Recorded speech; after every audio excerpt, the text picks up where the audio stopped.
Bien-aimés frères et sœurs, vous connaîtrez la vérité et la vérité vous affranchira. Ça, c'est pas moi qui le dis, c'est la Bible qui le dit. Mais moi, je vous dis mieux. Vous connaîtrez la vérité historique, notamment celle de vos ancêtres kémites, et vous aurez une vision globale de ce que c'est que la vraie souveraineté politique. J'ajoute, vous reviendrez à la spiritualité africaine ancestrale et vous comprendrez les enjeux de l'indépendance économique. Et pour terminer, vous accepterez votre identité culturelle kémite et vous obtiendrez deux choses. La première, c'est la paix. La seconde, c'est le développement, à une condition. L'unité de toute l'Afrique noire, l'unité de tous les Noirs du monde entier. Otep à tous. Bienvenue sur la chaîne des panafricanistes par essence, par conviction et par excellence. Celle des citoyens kémites par nécessité et obligation de combat. Nous sommes une chaîne qui n'est guidée que par nos ancêtres et rien que par les ancêtres qui appartiennent à l'égrégore du monde noir. Par conséquent, nous ne croyons en aucun Dieu venu de l'étranger. Toutefois, cette vidéo n'est aucunement destinée à inciter à la haine ou à la violence, car nous menons un combat qui est d'abord et avant tout spirituel, ensuite il est politique, géopolitique et géostratégique, contre l'impérialisme, le colonialisme, le néocolonialisme et l'endocolonat, qui tous font partie des crimes contre l'humanité. Ils sont classés par le droit international comme étant des crimes contre l'humanité. Mais nous menons ce combat sur la base d'un principe fondamental que nous avons hérité de nos ancêtres kémites, qui est celui de la Mahat, c'est-à-dire solidarité, vérité et justice. Vous êtes donc en droit de connaître la vérité. Et nous avons l'obligation de vous dire la vérité et rien que la vérité, afin que justice soit rendue au continent africain.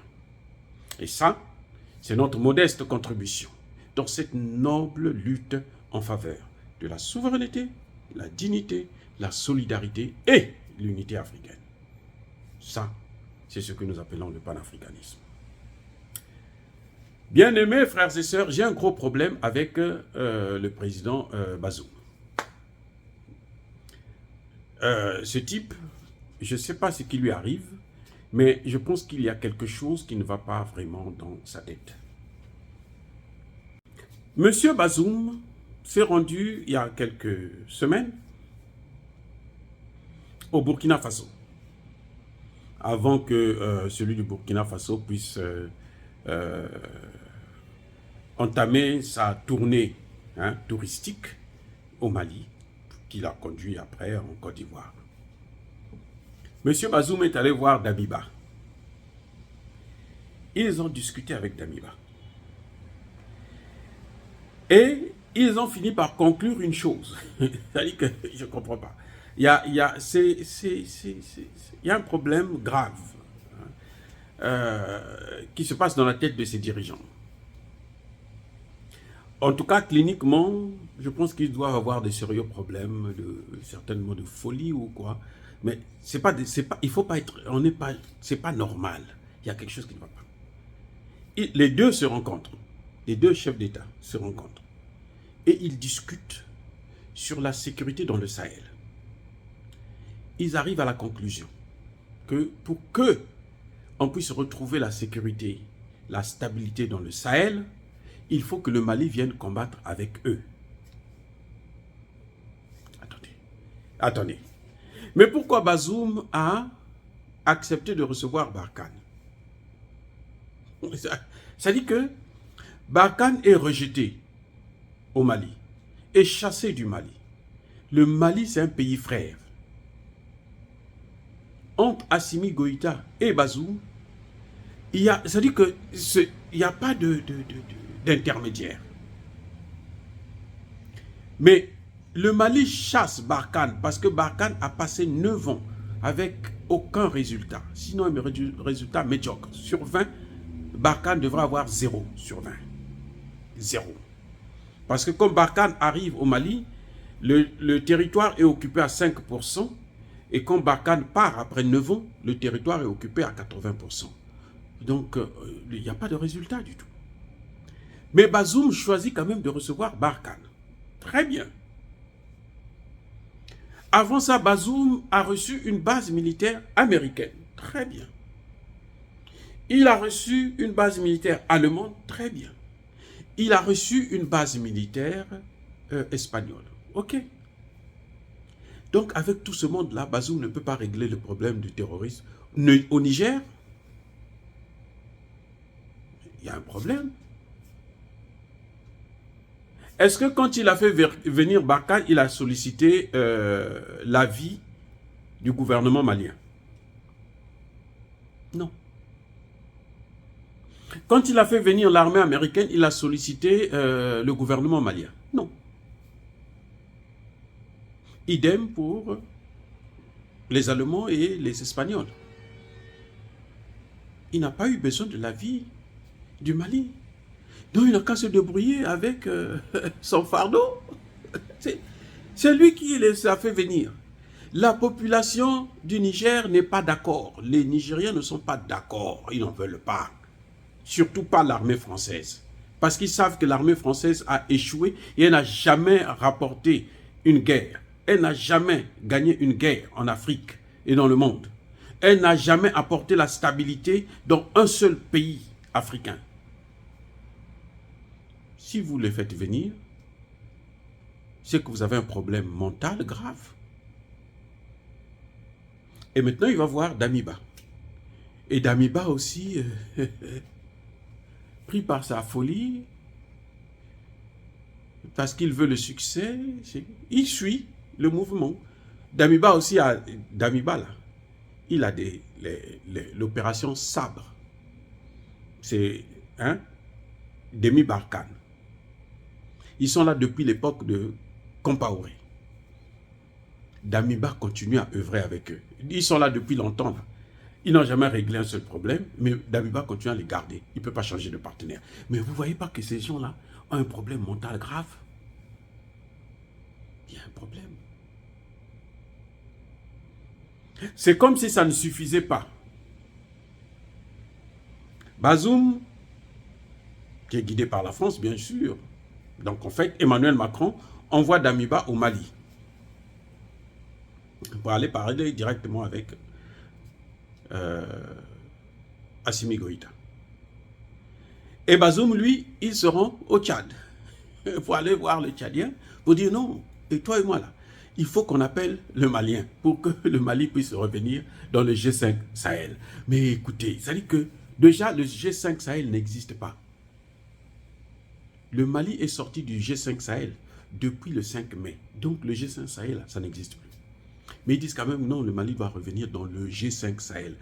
Quand ils parlent du G5 Sahel, c'est donc le Tchad, le Niger, le Burkina Faso, la Mauritanie et la France. C'est pour ça qu'ils appellent le G5 Sahel.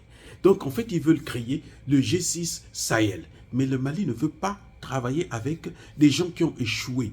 Le Mali n'est pas le collaborateur des losers, c'est-à-dire des gens qui échouent toujours.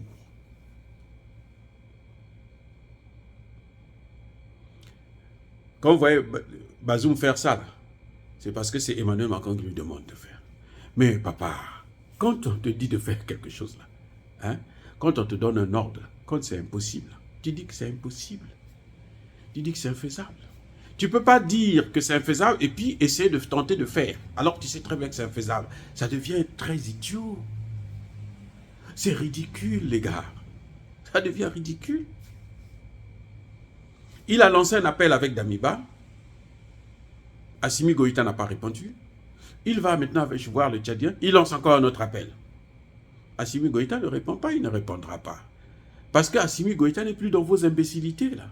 Assimi Goïta a un partenaire sérieux qui a fait de l'armée malienne une armée respectable sur le continent africain. Je répète, Assimi Goïta a un partenaire sérieux qui a fait de l'armée malienne, les FAMA, une armée respectable sur le continent africain. Il n'a plus le temps à perdre avec vos Français là, qui ne connaissent rien. en dehors de tuer les Africains, en dehors de violer les Africains et les Africaines, en dehors de piller les ressources africaines, qui a brillé par un caractère condescendant, colonialiste et impérialiste. Assimi Goïta ne reviendrait plus sur ça. Je serais très surpris qu'Assimi Goïta revienne encore sur ses pas. Parce que Assimi Goïta, quand il est arrivé au pouvoir, il a demandé à la jeunesse, qu'est-ce que vous voulez? Assimi Goïta n'a pas pris les décisions comme Bazoum le fait, comme Idriss Déby fait, comme Damiba fait. Non, Assimi Goïta a d'abord entendu, il a écouté, il a ouvert son oreille à l'égard de la jeunesse malienne, au-delà même de la jeunesse africaine. Il dit, qu'est-ce que vous voulez? Les Africains, là, ont dit, nous on veut que tu chasses la France et que tu fasses venir les Russes. Nous on veut que tu aies des relations, des accords de partenariat militaire avec la Russie. Et c'est ce que Assimi Goïta a fait. Il a dit, c'est ce que vous voulez, je vous le donne. Et il a fait. Ce que Damiba refuse au Burkinabé et ce que le Tchadien refuse aux Tchadiens, et c'est ce que Bazoum refuse aux Nigériens. Donc là, nous avons le sommeil et la mort. Ils ne peuvent pas être ensemble. Ils n'ont qu'à continuer à gérer entre eux, mais qu'ils laissent Assimi Goïta tranquille. Assimi Goïta a des partenaires, de bons partenaires. Et Assimi Goïta est bien là où il se trouve. Monsieur Bazoum, vous avez des problèmes sérieux. Je vous conseille d'écouter votre population. N'écoutez pas ces députés corrompus, que vous avez corrompus, que la France a corrompus. N'écoutez pas, ce n'est pas eux l'avenir d'un pays, d'une nation. L'avenir d'une nation, c'est sa jeunesse. Et cette jeunesse-là vous dit, nous, on ne veut plus de la France parce que cette jeunesse est consciente que la France, pendant 60 ans, n'a cessé de martyriser nos pays, de tuer nos leaders qui demandent une seule chose, la souveraineté des pays africains. Cette jeunesse en est consciente. Et croyez-moi, cette jeunesse-là ne se trompe pas. Elle a raison. Et c'est vous qui allez payer le prix demain. Avant vous, là, il y en a qui l'ont fait, comme Blaise Compaoré, qui est aujourd'hui en fuite en Côte d'Ivoire et qui est malade, qui demande à se faire soigner en France. Les Français lui refusent le visa. Il est en train de croupir en Côte d'Ivoire. Votre tour arrivera. Et tout se paye ici-bas. Si ce n'est pas vous qui allez payer, probablement, vos propres enfants le payeront. Il y a une dame qui était à la Cour pénale internationale, Bensouda, qui a régné et qui a torturé moralement le président Gbagbo pour rien du tout. Cette femme, elle avait un enfant unique qui a été assassiné aux États-Unis. Cet enfant, le pauvre, paie à son âme. Parce que c'est un innocent qui a payé à la place de sa mère. Oh, bien-aimés frères et sœurs, est-ce que dire cela, c'est inciter à la haine ou à la violence? Non. Vous devrez savoir la vérité. Et les dirigeants africains doivent prendre conscience que la jeunesse africaine aujourd'hui ne veut plus continuer à se faire marcher sur les pieds. Nous sommes une force tranquille. Yaba Kolervé. Soyez bénis par le Dieu des Kémites. En tout cas, je persiste et je signe. J'ai dit et j'assume.